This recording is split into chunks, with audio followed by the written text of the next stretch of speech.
So here you can see on this existing garage wall, party wall, to bring it up to current UV values and soundproofing and all the insulation that people now wish to have in their homes, we've had to bring the wall out 100mm to allow for Celotex insulation, and then going to plasterboard it with a 12.5mm with a 32mm insulation on the back of that. So the whole wall will creep over roughly about 135mm with the plaster on. But what that gives the client is a UV rating, a warmer room, and added soundproof. So all you basically do with this really is fix the timbers to the concrete using brown plugs and 150mm screws.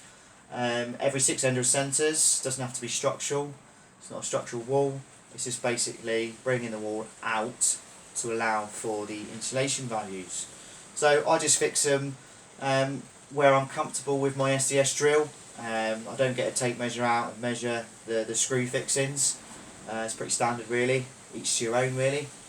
But definitely mark out the centres. I use a laser level for getting these upright, but some people use traditional methods, a level, plumbing it up, but I believe it's a lot quicker to use a laser level now. This took me roughly about an hour to do this. I'll just show you on the video the length of the room.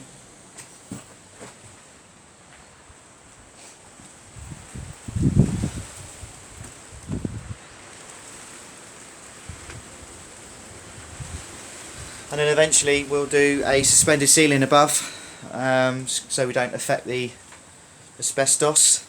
Don't like touching that. So if we can avoid it, I always try and leave it up there. Best practices really, because if you try and bring it down, you're only causing dust and dangerous stuff and substances in the air for everybody else to breathe. So we've got to bring the ceiling down anyway, because it's not the right height, because the garage is a little bit taller, because it is a flat roof. And yeah, then it's 6x2 joists on the floor with a DPM underneath each joist, then insulating between, and then this room then will be ready for underfloor heating and plasterboarding and first fix electrics. So yeah, watch this space.